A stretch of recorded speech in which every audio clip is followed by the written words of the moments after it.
আপনারা যে কোনো ডিপার্টমেন্ট পাশাপাশি যে কোনো ইউনিভার্সিটি বা যে কোনো কলেজেরই হয়ে থাকেন না কেন, প্রিন্সিপাল অফ অ্যাকাউন্টিং সাবজেক্টের মূল সিলেবাসটা হচ্ছে এতটুকু, যেটা আমি বারবার আপনাদের দেখাই। তো আপনাদের এই কোর্সটা খুব ইজিলি শেষ করার জন্যে এই জায়গাটুকু ফোকাস করে পড়াশোনা করলেই হয়। আপনি পাবলিক ইউনিভার্সিটির হন আর যেখানকারই হোক না কেন, এতটুকু অনুসরণ করলেই হয়।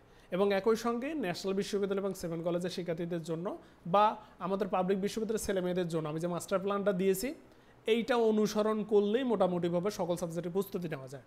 তো আমি কিন্তু এটি নিয়ে আপনাদের ভিডিও তৈরি করছি, আপনাদের এই জিনিসগুলো নিয়ে আলোচনা করছি। তো আজকের মূল বিষয় কিন্তু ওইটা না। আজকের এই ভিডিওটা মূলত হোমওয়ার্ক নিয়ে।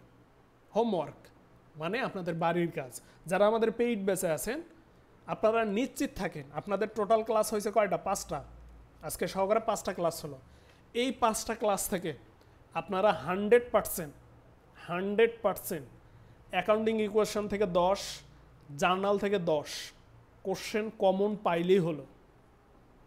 তাহলে 10 মার্কের 2টা কোশ্চেন, 4 মার্কেরগুলো বাদ দিলাম, তাহলে 10 মার্কের 2টা কোশ্চেন আপনারা 100% কমন পেলে হলো। তাহলে যে কোনো ডিসিপ্লিনের স্টুডেন্ট আমাদের ব্যাচে থাকেন না কেন, যেহেতু আমরা এই 5টা ক্লাস নিয়েছি, দয়া করে যারা 5টা ক্লাস করেননি দয়া করে 5টা ক্লাস করবেন। পিডিএফ যেগুলো দেওয়া আছে সেগুলো ফলো করবেন এবং একই সঙ্গে এখানে যে কোশ্চেন আমি ধরে ধরে বলতেছি সে অনুসারে আগাবেন। তাহলে যেহেতু এইখান থেকে 2টা কোশ্চেন 100% আসবে, আমরা কিন্তু এর প্রশ্নগুলো কমন পাওয়ার জন্য বা প্র্যাকটিসের জন্য যে পিডিএফ দেওয়া দরকার সেগুলো কিন্তু আপনাদের দিয়ে দিয়েছে, গ্রুপে কিন্তু আছে। তাহলে এই পিডিএফগুলো থেকে এখন আপনাদের আমি হোমওয়ার্ক দিব। ঠিক আছে, এখন আমি হোমওয়ার্ক দিব। তাহলে হোমওয়ার্ক দেওয়ার ক্ষেত্রে আমি আপনাদের আবারও মনে করে দিতে চাই, আপনাদের যখন আমি এই মাস্টার প্ল্যানটার সম্পর্কে ভিডিও দিয়েছিলাম বা মাস্টার প্ল্যানটার সম্পর্কে যদি আপনাদের একটু মানে মনে থাকে এই জিনিসগুলো, এখানে আমি কি বলছি সেটা হলো ম্যাথগুলো আমরা কি করব, ম্যাথগুলো আমরা বিগত সালে কোশ্চেন পড়লেই হবে। এখন বিগত সালে প্রশ্ন পড়ার ক্ষেত্রে কি করতে হবে? বিগত সালে প্রশ্ন পড়ার ক্ষেত্রে স্পেশালি ম্যাথের ক্ষেত্রে একটু ঝামেলা আছে। কি ঝামেলা? ঝামেলা হলো এই ম্যাথের ক্ষেত্রে গুরুত্বপূর্ণ একটা বিষয় হলো আপনাদের হলো 4টা বোর্ড আছে, মানে 4টা ইয়ার আছে, 4টা বছর আছে, 2010, 2011, 2012, 2013। সকল ডিপার্টমেন্ট, ন্যাশনাল বিশ্ববিদ্যালয় অধিভুক্ত সকল ডিপার্টমেন্ট, 7 কলেজেরাও কিন্তু তখন এই ন্যাশনাল বিশ্ববিদ্যালয় ডিপার্টমেন্টের আন্ডারে ছিল। তো এই 4টা বোর্ডে একটাই কোশ্চেন করা হতো। অ্যাকাউন্টিংও যা পরীক্ষা দিত, ম্যানেজমেন্টও যা পরীক্ষা দিত, সবারই একটাই কোশ্চেন হতো। তো এই 4 বছরের কোশ্চেন, এই 4 বছরের কোশ্চেনে নিশ্চিত 4টা অ্যাকাউন্টিং ইকুয়েশন পাবেন আপনারা, 4টা নিশ্চিত। 4টা জেনারেল জার্নাল পাবেন। তাহলে এই 4 বছরে যতগুলো অ্যাকাউন্টিং ইকুয়েশন আছে, ওই তো বললাম 4টা আছে, এর বাইরে বেশি থাকবে না, থাকলে আলহামদুলিল্লাহ প্র্যাকটিস হবে। এই 4টা বছরে যতগুলো জার্নাল আছে আপনাদের হোমওয়ার্ক আপনারা করবেন, যেটাতে সমস্যায় পড়বেন সেই সমস্যাটা আইডেন্টিফাই করে রাখবেন এবং আমার কাছ থেকে সমাধান করে নেবেন। এবং আপনি আসলে করলেন কি না, আপনি পারলেন কি না, এর প্রুফ হিসেবে আমাদের ফেসবুক গ্রুপে আপনাকে পোস্ট করতে হবে আপনার খাতা। বোঝাতে পারলাম? যদি না বোঝেন আবার দেখবেন।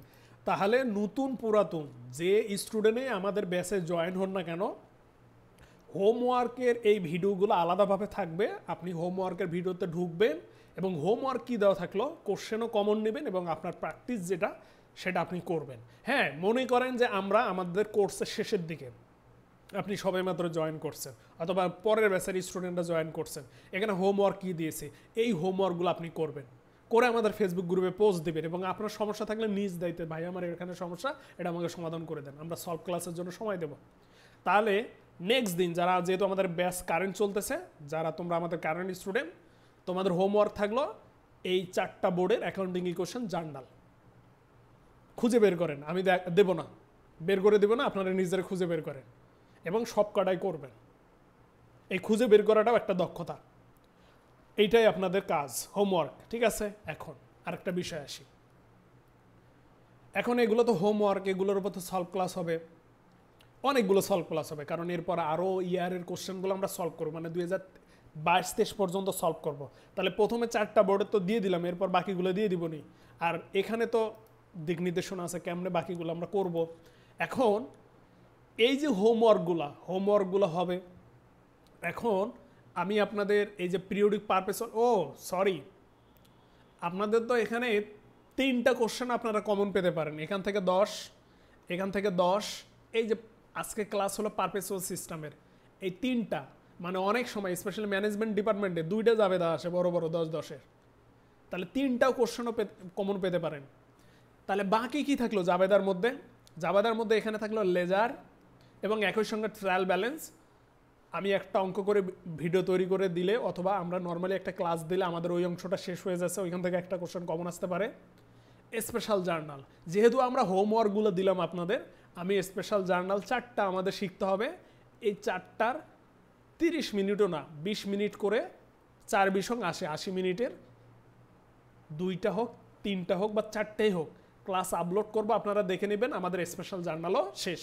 তাহলে মোটামুটিভাবে এখান থেকে কনফার্ম 10, মানে মোটামুটিভাবে অ্যাকাউন্টিং ইকুয়েশন জার্নাল রিলেটেড জায়গা থেকে আপনি 10 মার্কের কোশ্চেনগুলো কমসে কম 3টা কমন পাবেন, মানে গুলি করলেও 3টা কমন পাবেন।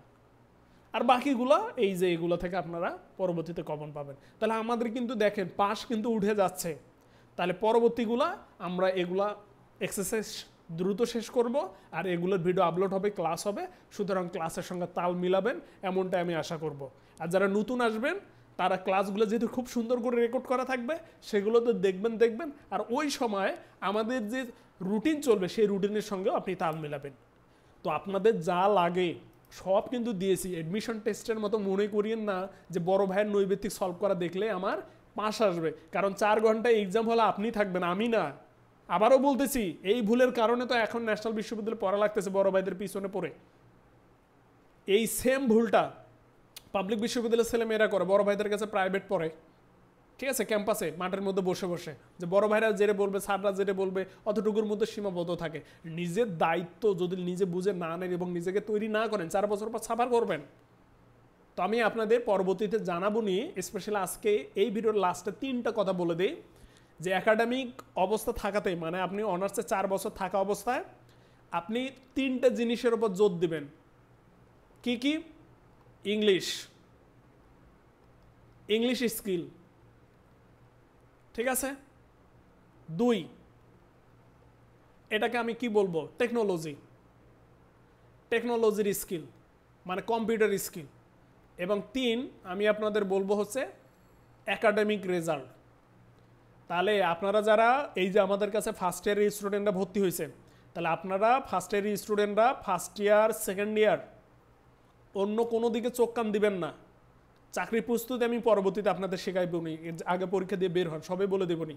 ফার্স্ট ইয়ার সেকেন্ড ইয়ারের জন্য দিক নির্দেশনা হচ্ছে কি, আপনারা এই 3টে কাজ করবেন। আর 4 নম্বর হিসেবে ভালো ফ্রেন্ডশিপ তৈরি করিয়েন, ঠিক আছে। ভালো ফ্রেন্ডশিপ এটা খুবই গুরুত্বপূর্ণ, ভালো ফ্রেন্ডশিপ বিপদে আপদে কাজে লাগে। জাস্ট এই 4টা কাজ করবেন, এক্সট্রা কোনো কাজ করতে হবে না। থার্ড ইয়ার ফোর্থ ইয়ারে এসে আপনি সিএ করবেন না কি করবেন, এই দিক নির্দেশনা পরবর্তীতে দিয়ে দেবেন ইনশাল্লাহ। তাহলে এই 4টা কাজও আপনারা করবেন। তাহলে একাডেমিক রেজাল্ট করা এখন চেষ্টা করেন। নিউ ফার্স্ট ইয়ারে যে সকল ছেলেমেয়েরা আমাদের ব্যাচে আসবেন তারা হচ্ছে এই কাজগুলো করবেন, আর ধারাবাহিকভাবে আমার কথাগুলো অনুসারে সেভাবে পড়াশোনা করবেন। তো এই পর্যন্তই, ভালো থাকবেন, আল্লাহ হাফেজ।